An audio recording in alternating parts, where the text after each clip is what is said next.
우리 오늘 옆 사람에게 인사하도록 하겠습니다.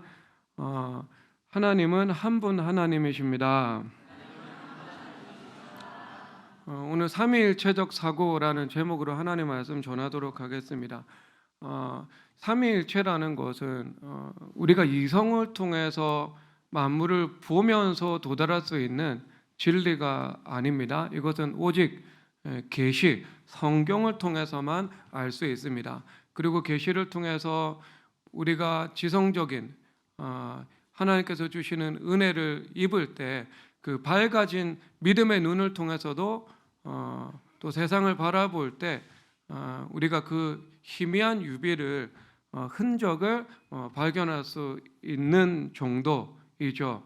그러니까 이 삼위일체는 그만큼 또 신비하고 우리의 이지를 추월해서 있고요. 그래서 우리의 믿음을 요구하는 것입니다.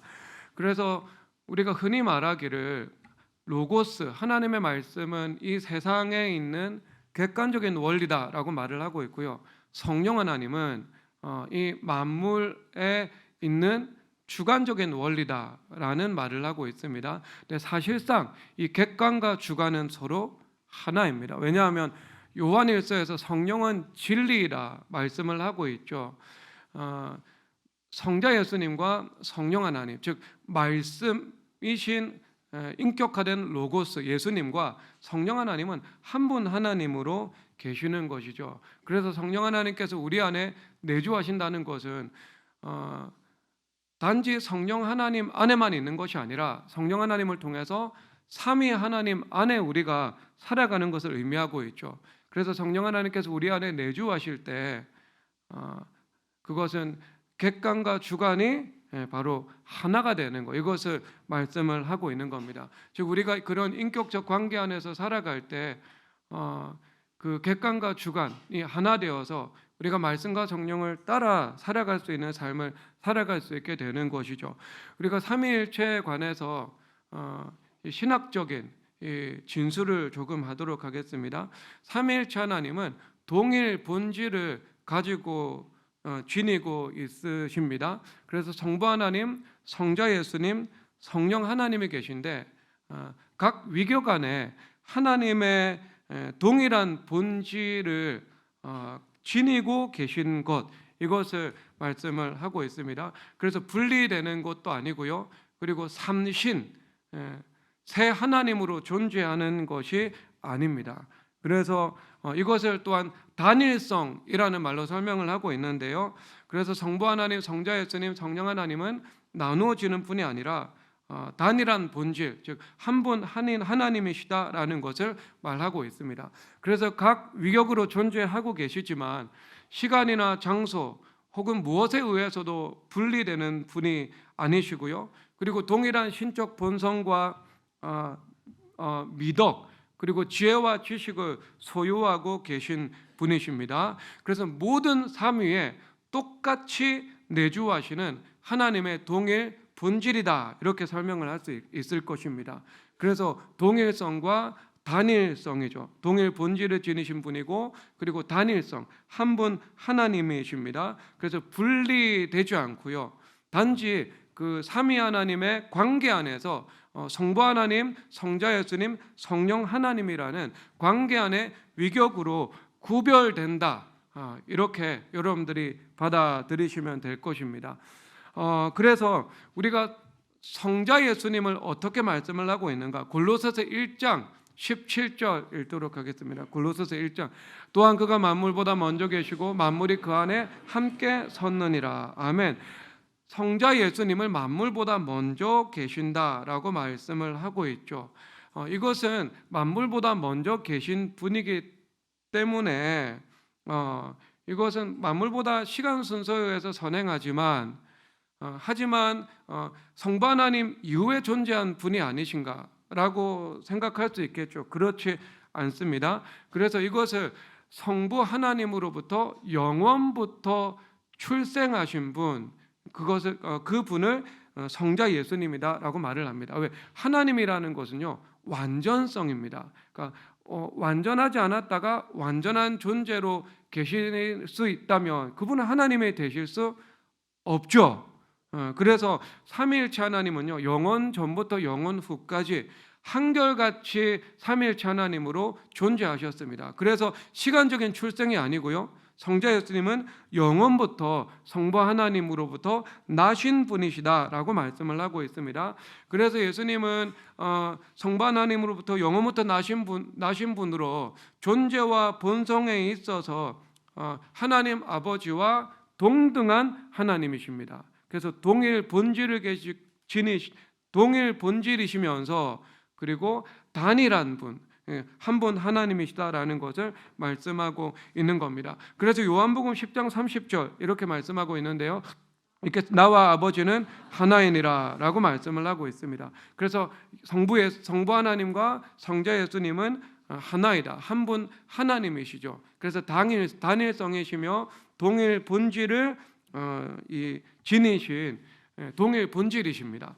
자, 그러면 여러분 이거 성자 예수님을 성부 하나님으로부터 영원부터 출생하신 분이라고 말씀을 하고 있죠. 그래서 뭐 인간이 그러니까 부모가 자녀를 낳죠. 인간의 출생이라고 하고 있는데요, 이것은 바로 자신 안에 생명을 주는 그런 삼위일체 신적 행위의 희미한 모방과 유비다, 우리가 이렇게 말을 할 수 있을 것입니다.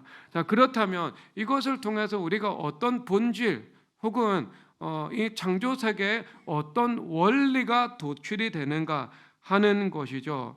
그래서 이것을 헤르만 바빙크라는 신학자는요, 신적 존재가 자신을 전달하고 산출한다라는 원리로 설명을 하고 있습니다. 그래서 신적 존재가 자신을 전달하고 산출한다는 것이 부정된다면 사실상 이 세상은 하나님과 분리되어서 그런 대립되는 피조물로서 설 수 있겠죠. 그것은 성립 불가능한 것입니다. 그래서 이 창조 세계가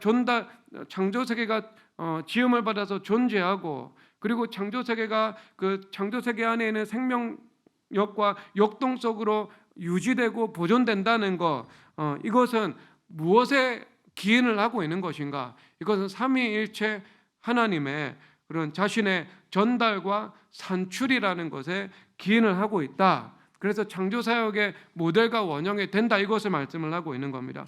그래서 여러분, 우리가 생명을 주고 생명을 전달하고 그리고 생산하고 열매를 맺는 그 본질, 이것은 어디에 있다는 것이죠? 삼위일체 하나님에 있다는 겁니다. 그래서 성자 예수님은 성부 하나님으로부터 영원부터 출생하셨다, 이것을 말씀을 하고 있는 겁니다. 그래서 이것은 워낙 민감하고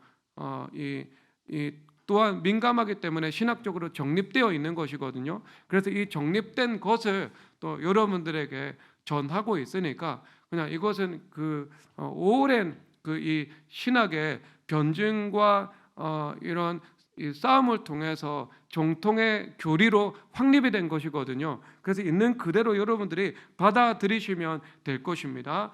그래서 여러분, 하나님께서 하나님 자신을 전달하시잖아요. 그래서 대표적으로 오늘 로고스가 인격화된 로고스는 예수님이시잖아요. 그래서 하나님께서 말씀으로 하나님을 계시하시잖아요. 그래서 말씀이신 예수님을 보는 자는 하나님을 보는 자고 예수님을 믿는 자는 하나님을 믿는 자다, 이렇게 말씀을 하고 있는 거죠. 전달하는 거죠. 그러면 이 전달을 하기 때문에요, 예수님에 대해서 세상에 비치고 그리고 영원토록 솟아나는 샘물이다, 이것을 말씀하고 있는 겁니다. 전달을 할 수 없다면 빛을 내지 못하는 빛이 되고 샘을 내지 못하는 샘물이 되겠죠. 그래서 생명을 주고 전달하며 그리고 생산성을 주고 열매를 맺는 그 본질은 어디에 있다고요? 삼위일체 하나님에 있다, 이것을 말씀을 하고 있습니다. 여러분, 이것을 우리가 피조물의 관점에서 살펴보면 시편 104편 29절 읽도록 하겠습니다. 주께서 낯을 숨기신즉 그들이 떨고 주께서 그들의 호흡을 거두신즉 그들을 죽어 먼지로 돌아가나이다. 아멘. 짐승에 대해서 말씀을 하고 있죠. 그 짐승의 생명과 죽음도 하나님께 달려 있다는 거죠. 하나님께서 호흡을 주실 때 짐승도 살아있게 되고 그 호흡을 거두시면 가축이든 들짐승이든 그 생명이 거두어짐을 당하게 된다 말씀을 하고 있습니다. 그러니까 우리 인간 생명의 본질이죠. 여러분, 인간의 생명과 죽음이 누구에게 달려 있다는 거죠? 이것은 하나님께 달려 있다는 것을 말하고 있습니다. 그러니까 인간의 존재를 대표하고 인간에게 가장 귀한 것은 자신의 목숨이거든요. 그러면 그 목숨이 하나님께서 호흡을 주는 것과 거두시는 것에 달려 있다는 거죠. 그러면 이 땅에 존재하는 모든 생명이 있는 피조물의 그 생명력은 어디에 원인을 두고 있죠? 근거를 두고 있죠? 그것은 하나님의 주권에 두고 있다. 이것을 말씀을 하고 있는 겁니다. 그러니까 이것은 여러분, 우리가 하나님께서 주시는 생명력이 없이는 살아갈 수 없다는 것을 그대로 보여주고 있는 거죠. 그러니까 세상에서 예수님을 믿지 않고 의지하지 않고 살아가는 사람들도 그 육체의 생명이 하나님께 의존되어 있는 것을 보여주고 있는 겁니다. 그러므로 우리는 하나님으로부터 생명력, 모든 생명력을 공급받으면서 살아가야 하겠죠. 육체의 생명뿐만 아니라 영혼의 생명력도 주님 앞에 충만히 구하며 살아가야 하는 것을 말씀해 줍니다. 그래서 이사야서 58장 11절 다 함께 보도록 하겠습니다. 읽겠습니다. 여호와가 너를 항상 인도하여 메마른 곳에서도 내 영혼을 만족하게 하며 내 뼈를 견고하게 하리니 너는 물된 동산 같겠고 물이 끊어지지 않은 샘 같을 것이다. 아멘. 그러니까 여러분, 이것을 메마른 곳에서도 내 영혼을 만족하게 하며 내 뼈를 견고하게 하리라 라고 말씀하고 있습니다. 그러니까 메마른 곳을 하나님께서 허락하시죠. 그것은 메마른 곳이 아니면 우리 인간이 육체의 생명이 뿐만 아니라 영혼의 생명력도 하나님 앞에 의존되어 있기 때문에 공급받으며 살아가야 한다는 것을 망각하기 쉽죠. 그래서 여러분, 세상에서 뛰어나게 성취를 거두고 바쁜 삶을 살아가는 사람들이 있죠. 그러면 그들이 그런 삶을 지속하면 지속할수록 육체의 생명력이 자신에게 있는 것 같고, 그리고 삶의 성취와 성과들이 자신의 열심의 근거에 있는 것처럼 느낄 수 있지만, 그것과 함께 자신의 인생에서 영혼은 더 깊은 공허를 느끼게 되고요. 그것과 그 성공과 비례해서 그 자신 안에 있는 불안과 두려움은 더 짙어질 수밖에 없다는 것이 여러분, 인간의 존재의 본질입니다. 그것을 관찰하지 않고 관찰되지 않아서 그렇지, 자신의 영혼을 세심하게 살펴볼 수 있다면, 그리고 우리가 외연적인 모습뿐만 아니라 그들의 삶의 깊은 곳으로 들어가서 그들의 삶의 내면 세계에 있는 본질과 그리고 그 가까운 곳의 관계를 우리가 조사할 수 있다면, 영적인 생명력의 부재와 그것으로 인해서 나타나는 삶의 파생적인 결과들을 우리는 분명히 목도할 수 있게 될 것입니다. 그래서 여러분, 그 메마른 땅을 통과해 나가면서 하나님께서 우리를 연단하시죠. 우리는 육체의 생명과 영혼의 생명 모두 하나님께 철저하게 의존되어 있구나. 예수님으로부터 영적인 생명력과 육체와 삶의 모든 생명력을 우리는 공급받으면서 살아가야 하는 것이구나 라는 것들을 모두 깨닫게 되는 겁니다. 그래서 어떻게 돼요? 우리 영혼이 메마른 땅에서도 만족을 누리고 뼈가 견고해지는 것을 경험을 하게 되는 거죠. 이것은 우리가 예수님께서 주시는 생명력의 사람이 되는 것을 의미하고 있습니다. 우리 상황은 변하죠. 하지만 고린도전서 13장에서 믿음, 소망, 사랑 이 세 가지는 항상 있을 것이다 라고 말씀을 하고 있습니다. 불변하는 상황하고 비교하면 변하는 상황하고 비교하면 믿음, 소망, 사랑이라는 것은 불변하는 것이죠. 왜? 항상 있다고 말씀을 하고 있습니다. 자, 그러면 믿음, 소망, 사랑이 항상 있죠. 그 항상 있는 것을 이사야서 58장 11절에서 후반부에 보여주고 있습니다. 한 번 더 보도록 하겠습니다. 후반부인데요. 너는 물된 동산 같겠고 물이 끊어지지 아니하는 샘 같을 것이다 말씀하고 있습니다. 여러분, 광야라는 것은 물이 없는 곳이죠. 공허가 있고 주님을 향한 끝없는 갈망 속에서 살아가야 되고, 하루하루의 육체의 생명과 영혼의 생명을 하나님을 의지하면서 살아가야 하는 장소, 이것을 광야라고 말을 하는 겁니다. 이 광야는요, 어때요? 상황이 광야가 된 거죠.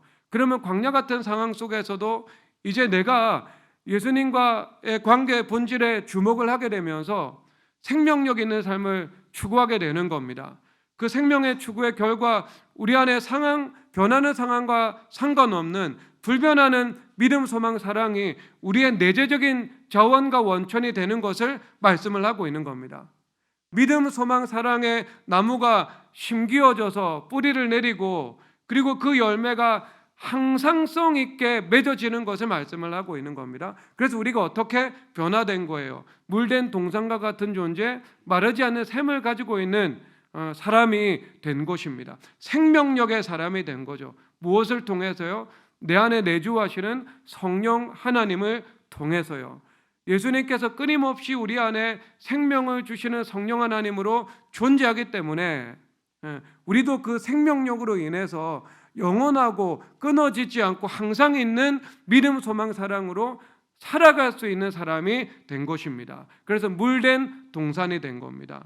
그렇다면 여러분, 상황이 변한다는 것은 또 무엇을 의미하고 있습니까? 상황은 변하기 때문에 변할 수 있는 거잖아요. 우리 삶이 광야로 변했습니다. 그러면 광야로 변한 삶이 다시 에덴과도 같은 삶으로 변화될 수 있다는 것을 말하고 있는 거죠. 그러면 광야를 에덴과 같은 삶으로 변화시키는 그 동력은요, 무엇이라고요? 예수 그리스도의 생명력이다. 이것을 말씀을 하고 있는 겁니다. 그래서 우리가 항상 있는 믿음, 소망, 사랑으로 살아갈 수 있는 그 근거가 어디에 있는 것이죠? 생명에 있는 것이고, 생명에 있다면 그 생명은 또한 어디에 근거를 두고 있는 것입니까? 삼위일체 하나님에 두고 있는 것입니다. 그래서 삼위일체적 사고 첫 번째가 무엇인가? 모든 생명은 하나님께 의존되어 있다. 이것을 말씀을 하고 있는 겁니다. 여러분, 그런 예수 그리스도의 생명력으로 살아가시기를 주님의 이름으로 축복합니다. 그래서 예수님은 영원한 생명이다 말씀을 하고 있죠. 영원부터 출생하신 분이시죠. 그래서 하나님께서 예수님을 출생하셨죠. 그래서 영원한 생명이 되시고, 우리도 동일 본질이신 성부 하나님, 성자 예수님, 성령 하나님, 한 분 하나님께 근거를 두고 있다, 의지하며 살아간다, 이것을 기억하시기를 주님의 이름으로 축복합니다. 그리고 두 번째 삼위일체적 사고는요, 그것은 통일성 안에 있는 다양성입니다. 그래서 이것을 삼위성 안에 있는 당일성, 단일성 안에 있는 삼위성, 이렇게 표현을 하고 있죠. 그런데 여러분, 중요한 것은 세 위격으로 존재하시지만 한 분 하나님이시라는 사실이죠. 성부 하나님도 하나님의 동일 본질, 성자 예수님도, 성령 하나님도 그러합니다. 그리고 한 분 하나님, 단일성, 우리가 이렇게 우리가 표현할 수 있겠죠. 그러면 삼신론이라는 것은 새 하나님이라는 것이잖아요. 새 하나님이 아니죠. 새 위격으로 존재하지만 한 분 하나님으로 존재하죠. 그래서 이 말씀은요, 우리가 뿌리까지 꿰뚫고 들어갔을 때 다양성 안에 있는 통일성이 아니고요, 통일성 안에 있는 다양성으로 우리가 설명할 수 있다, 이것을 말씀하고 있는 겁니다. 그래서 여러분, 다양성 안에 있는 통일성이라는 개념으로 나갈 때 어떤 표현을 많이 쓰냐 하면요, 요즘에 이 자유주의 신학하는 사람들이요, 정가의 보도처럼 사용하는 어휘가 배제라는 어휘입니다. 그래서 배제한다라는 어휘죠. 그러니까 여러분, 사실상 배제한다라는 것들, 이것은 굉장히 부정적인 의미를 그대로 지니고 있는 단어잖아요. 배제한다라는 거잖아요. 그렇죠. 그래서 우리가 교회에서 일본인을 배제한다, 조선인을 배제한다, 흑인을 배제한다, 굉장히 부정적인 이 의미를 분명히 담고 있는 단어거든요. 그런데 여러분, 그런 자유주의 신학하는 사람들이 배제라는 단어를 쓰는 의도와 목적은 이 다른 데에 있죠. 왜냐하면 이 언어를 사용해 가지고요,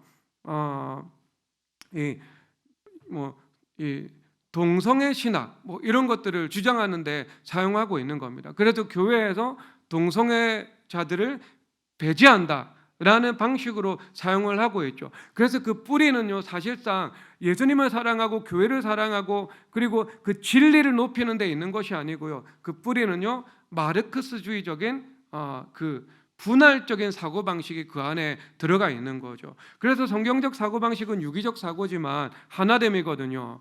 삼위일체 하나님. 하지만 이 막시즘적 사고방식은요, 대립적 분할적 사고방식이거든요. 그래서 가는 곳에서 교사와 학생 이렇게 분리하기를 좋아하고요, 목회자와 성도, 담임 목사와 부교역자, 노동자와 그리고 기업가 이렇게 분리하기를 좋아하는 사고방식을 가지고 있습니다. 그래서 그들이 가는 모든 곳에는요, 분쟁을 낳고 다툼을 낳게 되어 있죠. 그 사상에서 기인하고 있는 겁니다. 그래서 그런 입장에서 배제라는 어휘를 그들이 쓰고 있는 거죠.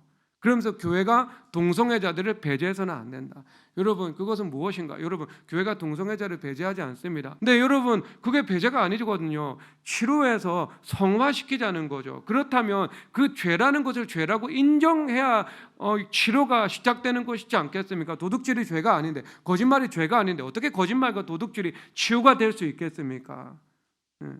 그렇죠. 그 죄를 배제해야 되는 거고 그렇거든요. 그런데 여러분, 그 언어를 통해서 그 사용을 하는 거죠.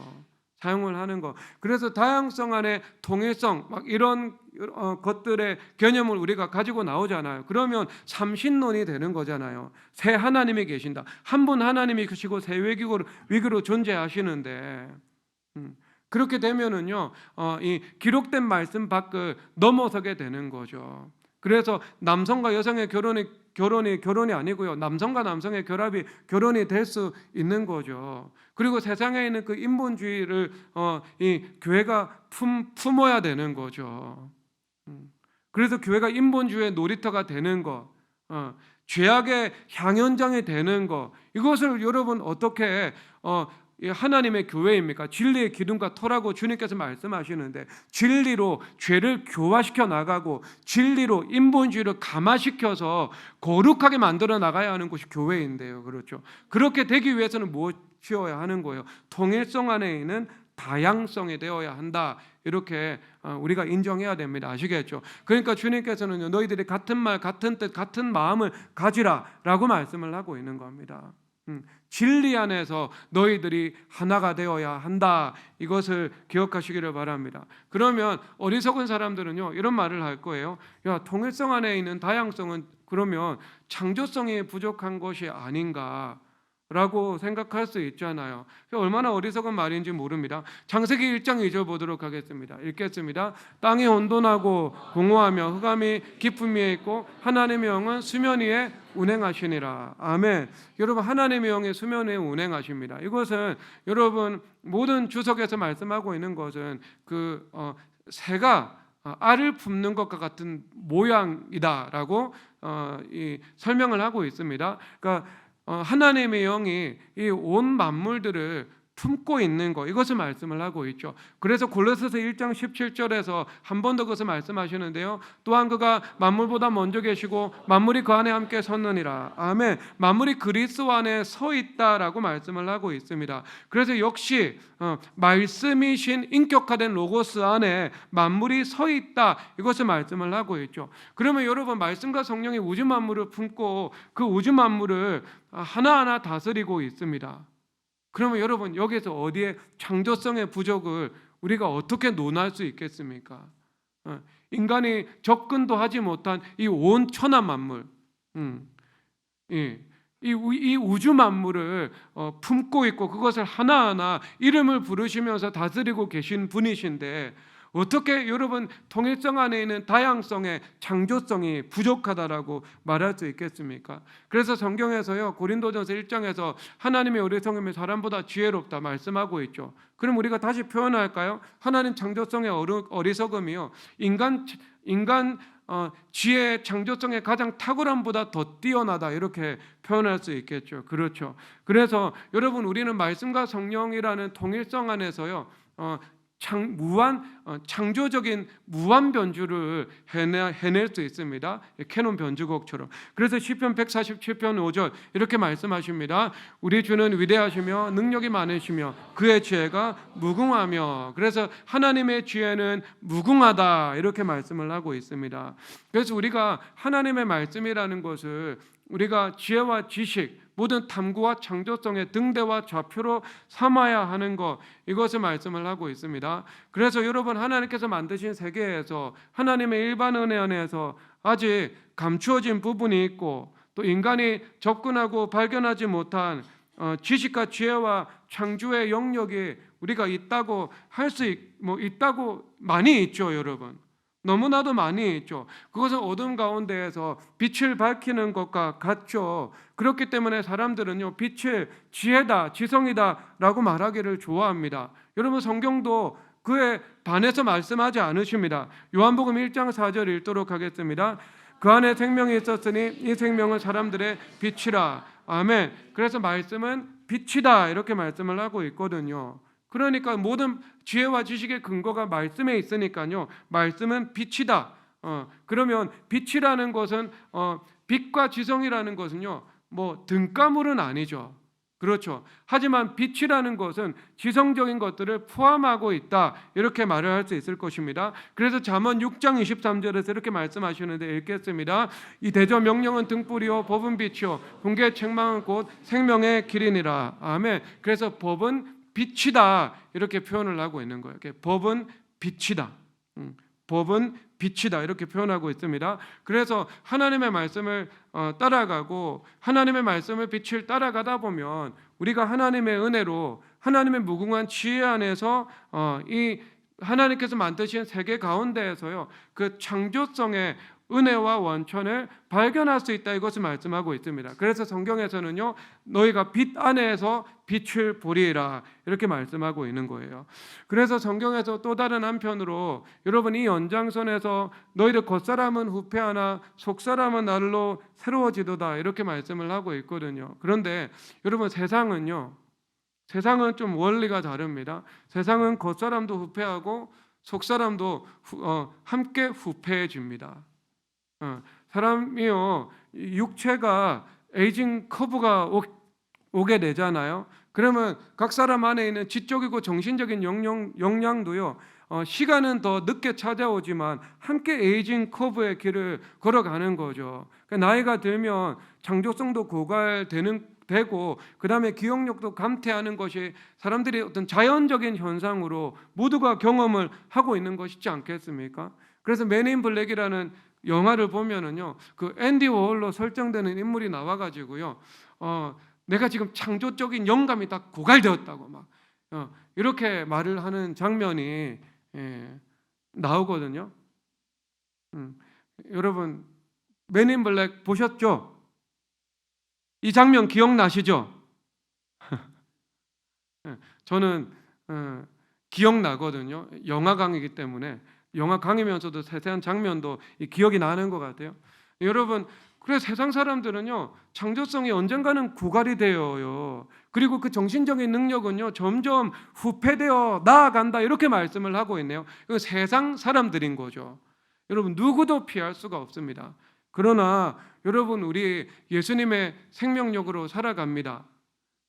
그러면 두 가지죠. 통일성 안에 있는 다양성이 있죠. 그래서 말씀과 성령 안에서 우리가 하나님의 말씀을 등대와 좌표 삼아 법을 빛이라고 하시는 그 말씀 안에서 우리는 그 창조성의 무궁한 지혜를 발견할 수 있는 것이잖아요. 이것 하나와 그리고 또한 삼위일체 하나님의 본질, 생명력이라는 것이잖아요. 그러면 우리는 주님께서 주시는 영원한 생명력으로 살아갈 수 있게 되거든요. 그래서 이 생명력과 통일성 안에 있는 다양성, 그 안에 창조성, 이것이 하나가 될 때 우리는요, 세상 사람들이 후패하는 것과 같은 그 정신적인 역량과 능력의 후패를 우리는 역행하면서 살아갈 수 있다. 이것을 말씀하고 있는 겁니다. 말씀하고 있는 거예요, 여러분. 그렇게 살아갈 수 있어요. 살아갈 수 있습니다. 계속해서. 그러면 여러분, 그래서 성경에서 뭐라고 말씀을 하세요? 성경에서는요, 늙은이들은 꿈을 꾼다 이렇게 말씀하시잖아요. 여러분, 꿈에서 자유한 사람들, 꿈을 꾼다고 이야기를 했을 때 가장 어울리지 않는 존재들이 늙은이들이잖아요. 그래서 우리 초등학생들은 누구나 대통령, 누구나 우주 비행사, 누구나 과학자의 꿈을 꾸고 살아가거든요. 당연하다고 생각을 하죠. 그러면서 우리가 어떤 현실에 입각해서 땅에 뿌리 내린 나무가 되는 것은요, 우리에게 요구되는 현실성이죠. 그래서 자신을 잘 볼 수 있어야 하는 것, 그렇죠. 자신이 어떤 위치에 있고 어떤 조화 속에서 내가 살아가야 하는지를 알 수 있는 것, 이것도 땅에 근거한 지식이다라고 할 수 있는 거죠. 이것이 계리가 되면 구름 위에 서 있는 신앙이 되겠죠. 그런데 한편으로 성경에서 늙은이들은 꿈을 꿀 수 있다 이렇게 말씀하고 있는 것이지 않겠습니까, 여러분? 늙은이가 꿈을 꾼대요, 여러분. 그러니까 믿음, 소망, 사랑은요, 있다가 없는 거예요? 아니면 항상 있는 거예요? 항상 있는 거예요. 그래서 소망이 항상 있으므로 늙은이도 꿈을 꿀 수 있게 되는 겁니다. 그러면 이 말씀은요, 우리가 나이가 들어가면서도 정신적인 그런 하나님의 은혜가 날로 날로 새로워지는 삶을 살아갈 수 있음을 의미하고 있는 겁니다. 여러분, 그렇게 살아가십시오. 여러분, 저는 아날로그적 인간이거든요. 그래서 디지털, 기계 이런 것들은 제가 경계를 일으키고 알러지 반응을 가지고 있거든요. 근데 제가 스스로 저를 좀 바꿔야 되겠다라는 생각을 품고 요즘에는 살아가고 있습니다. 왜냐하면 그 이어령 교수님이요, 80세가 넘었을 때 창조적인 작업을 할 때 컴퓨터 8대를 갖다 놓고 작업을 했대요. 그러면서 뭐 에버노트 같은 경우는 최신에 나온 어플이잖아요. 그분의 인생하고 비교하면. 그럼 여기에다가 10,000개가 넘는 자료를 가지고 있으면서 필요할 때마다 그것을 이끌어와서 사용을 했다고 그러더라고요. 그래서 제가 오늘은요, 에버노트까지 검색을 했어요. 저 같은 아날로그적인 인간이 뭘 좀 활용을 해볼까 싶어가지고, 그러니까 좀 이렇게 계속해. 왜냐하면은 젊을 때는요, 젊을 때는 자, IT 기기를 사용을 하지 못합니다. 그러면은요, 제가 30대 목사일 때는요, 그건 귀여워요. 우리 목사님 귀여워요. 그런데 80세가 되었는데 그런 것을 사용하지 못하잖아요. 그러면 노인이 되는 겁니다. 그렇죠. 그래서 조금 나이가 들면서 조금 더 새로워지고 조금 더 시대를 읽는 감각을 가지고 살아가는 것은 젊을 때보다 나이가 들어갈 때 더 요구되는 자질인 것 같습니다.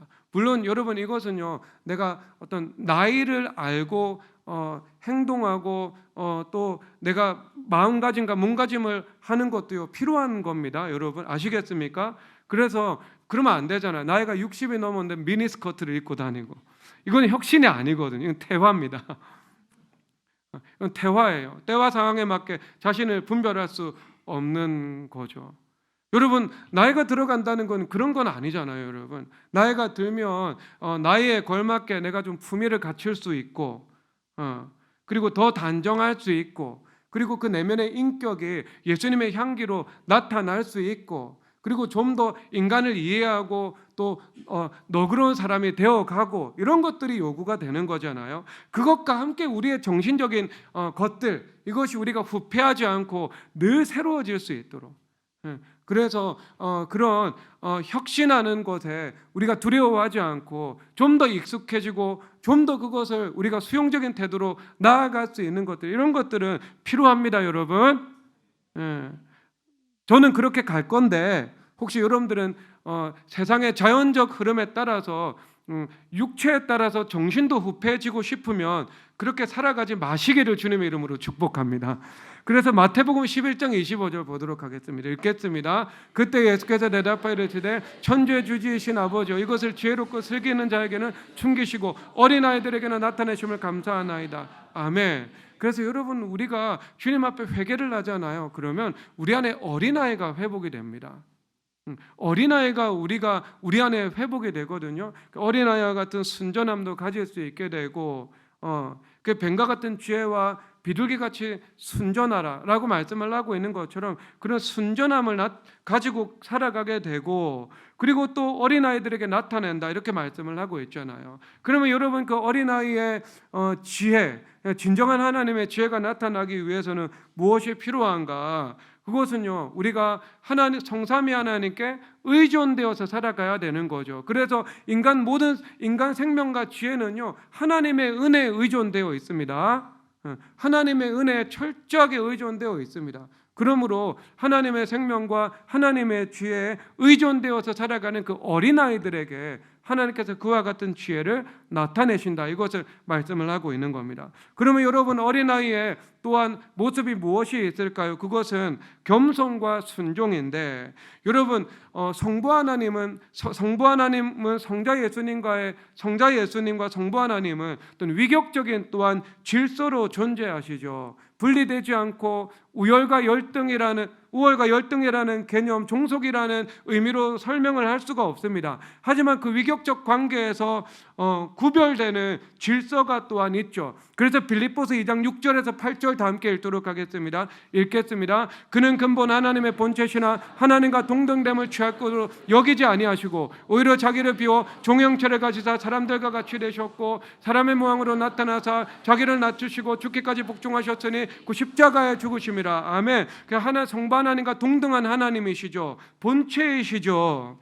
그럼에도 불구하고 하나님께서 사람의 모양으로 나타나사 죽기까지 복종하셨다. 그래서 사람의 모양으로 나타난 겸손과 죽기까지 복종한 순종, 이 두 가지가 있다, 이렇게 말씀을 하고 있는 겁니다.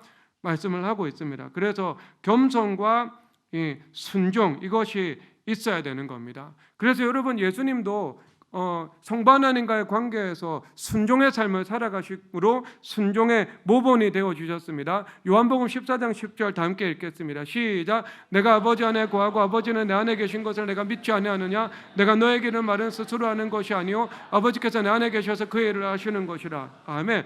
그래서 여러분, 요한복음 12장에서는 내가 말할 것과 이를 것을 친히 명령하여 주셨다 말씀을 하고 있거든요. 예수님께서도 스스로 사시지 않고 성부 하나님을 따라서 살아갔다, 이것을 말씀을 하고 있습니다. 그래서 그가 아들이시면서도 순종함을 배워서 자기에게 순종하는 자들에게 영원한 구원의 근원이 되셨다, 이렇게 말씀을 하고 있습니다. 예수님은요, 순종의 근원이 되신 분이죠. 예수님 스스로 순종하시고 또한 순종의 근원이 되셨다, 이것을 말씀을 하고 있는 겁니다. 근원이라는 건 뭐예요? 근원이라는 것은 관계적인 의미죠.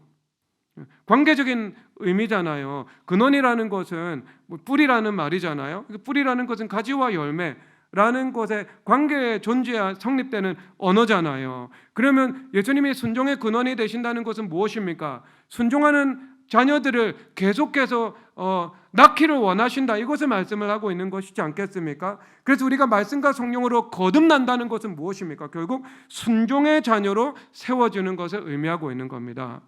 여러분, 순종의 자녀가 되어야 합니다. 여러분, 담임 목사는 어떤 존재예요? 하나님과의 관계에서 순종의 본이 되는 존재가 되겠죠. 모본인 것입니다. 그래서 그런 신적인 근원은 아니지만 제자도의 관점에서 순종의 또 다른 근원이 된다, 이것을 말씀을 하고 있는 거고요. 하나님과의 관계에서 순종하고, 그렇죠. 그러면 여러분, 성도들도 마찬가지인 것이죠. 순종하는 자녀로 살아가야 하는 것, 이것을 말씀을 하고 있습니다. 그래서 사도 바울 선생님께서 복음으로 나았도다라고 말씀을 하실 때 그것은 바로 복음에 순종하는 자녀가 된다는 것, 이것을 말씀하고 있습니다. 그래서 여러분, 신명기 7장 9절을 한번 읽어보도록 하겠습니다. 읽겠습니다. 그런즉 너는 알라 오직 내 하나님 여호와 하나님이시오 신실하신 하나님이시라. 그를 사랑하고 그의 계명을 지키는 자에게는 천대까지 그의 언약을 예양하시며 은혜를 베푸시되. 아멘. 여기서 그의 계명을 지키는 자라는 것은 분사 구문이거든요. 그래서 이것은 단회적 이벤트적 순종을 얘기를 하고 있는 거 아닙니다. 이것은 내가 순종하고 있는 사람, 이것을 의미하고 있죠. 저는 이것을 누적적 순종의 삶이다, 이렇게 표현을 하고 있거든요. 여러분, 두 가지의 삶이 여러분 앞에 주어져 있습니다. 그 불순종을 통해서 인생의 우회로를 만들어내는 거죠. 그러면 우회로를 만들어내는 것을 통해서 파란만장한 경험을 할 수 있습니다. 그러면 하나님께서 죄보다 더 큰 은혜를 베푸시는 분이시기 때문에 그것을 통해서도 우리 삶 속에 이끌어내는 하나님의 분명하신 선이 있습니다. 불순종을 통해서도 하나님께서 이루어내시는 선이 있어요. 그러니까 인생의 우회로를 걸어가게 되는 거죠. 그런데 여러분, 우리가 주님 앞에 누적적 순종의 삶을 살아갑니다. 이 누적적 순종이라는 삶은요, 우회로를 만들어서 살아가는 사람이 아니고요, 직선주로의 삶을 살아가는 삶이 되겠네요. 그러면 여러분, 이 두 삶 중에서 어떤 은혜가 훨씬 더 클까요? 우회로를 만든 삶의 은혜가 더 크겠습니까? 직선적으로 누적적 순종의 삶을 살아간 그 삶의 은혜가 더 크겠습니까? 어떤 은혜가 더 크겠습니까? 다시 여러분 질문 한번 해볼까요? 예를 들어 여러분들이 목회자로 부르심을 받았는데요, 그 부르심의 길을 가기 싫어가지고요, 변호사를 하고 아니면 사업을 하고 다른 일을 합니다. 인생의 우회로를 돌아서 20년 만에 원위치를 해요. 하지만 부르심을 받았지만 하나님 앞에 여러분 좌고우면하지 않고 직선으로 그 길을 걸어갑니다. 경험은 사업하고 변호사하는 사람이 훨씬 더 많이 쌓였겠죠. 세상 경험은요. 그런데 여러분, 하나님의 은혜의 강도는요, 비교할 수가 없습니다. 비교 불가의 은혜입니다. 여러분, 어떤 인생 살아가기 원하십니까? 우회로의 인생 살아가겠습니까? 아니면 귀루법이죠, 이것은요. 아니면 누적적 순종의 삶을 살아가겠습니까? 누적적 순종의 삶을 살아가야 합니다. 여러분, 그래서 여러분 아이들 주캠도 하고 산행도 하는 거죠. 이번 산행하면서 얼마나 적설이 많이 되었는지 무릎 혹은 허벅지까지 눈이 쌓여 있더라고요. 그래서 유빈 강도사하고 저하고 교대하면서 길을 내면서 올라갔어요. 그리고 정상 직전 정도까지 올라갔는데 1시 30분이에요. 그러면 4시간 반 정도 올라왔고, 그럼 하산 시간을 고려해야 되거든요. 그럼 우리가 헤드랜턴도 없고, 그리고 눈길이고, 그리고 산은 해가 빨리 지는 데다가 겨울이에요. 그러면 아이들을 적어도 오후 5시 이전에는 다 하산을 시켜야 되거든요.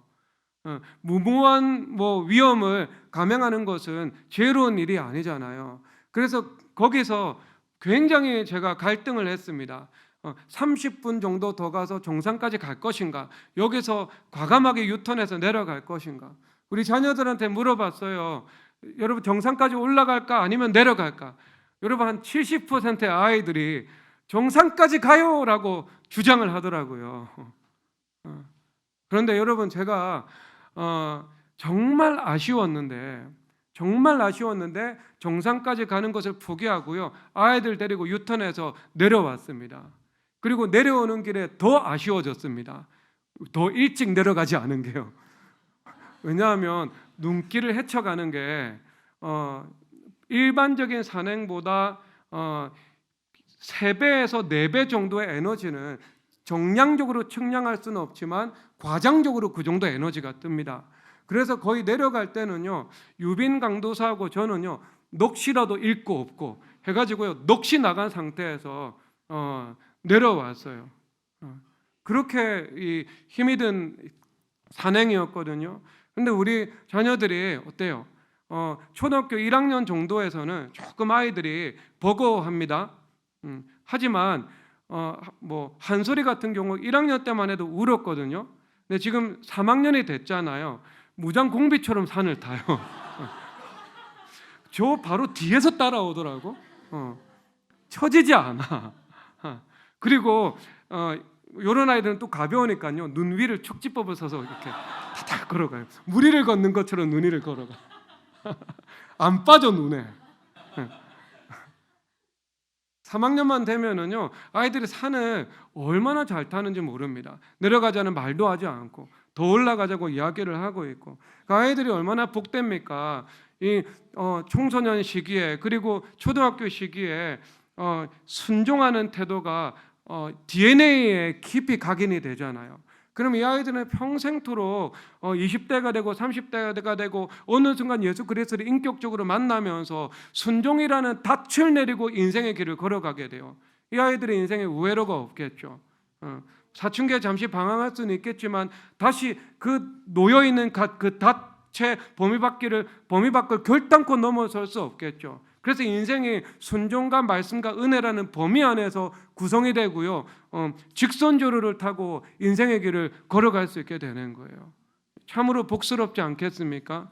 여러분 이 시간 이후의 인생은 경험적 외로의 인생이 아니고요, 누적적 순종의 인생을 살아가시기를 바랍니다. 이 인생에는요, 천대 은혜가 있습니다. 자손대대 은혜가 있습니다. 하나님께서 여러분들을 축복하시기를 주님의 이름으로 축복합니다. 이 시간 다 함께 일어나서 찬양하겠습니다. 오직 주만 따라갑니다. 찬양하겠습니다. 예수는 내 힘이요.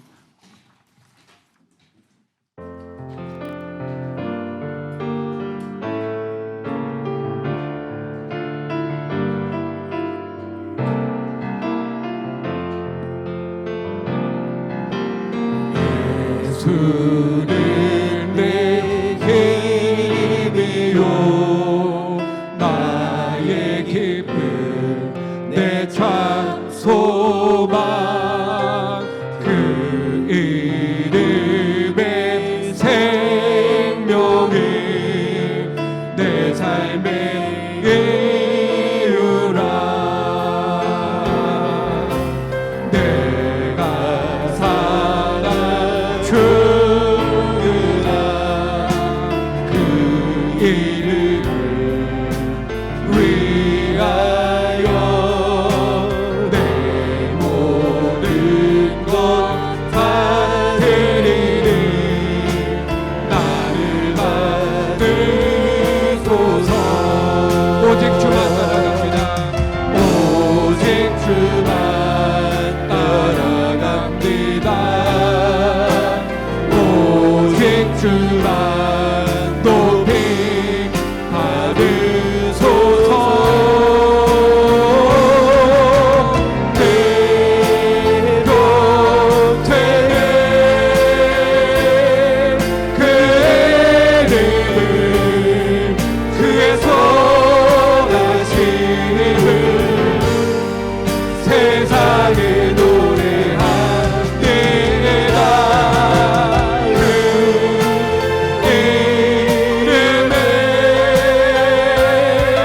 그 생명력, 영원한 생명이 내 삶이. 마지막 오직 주만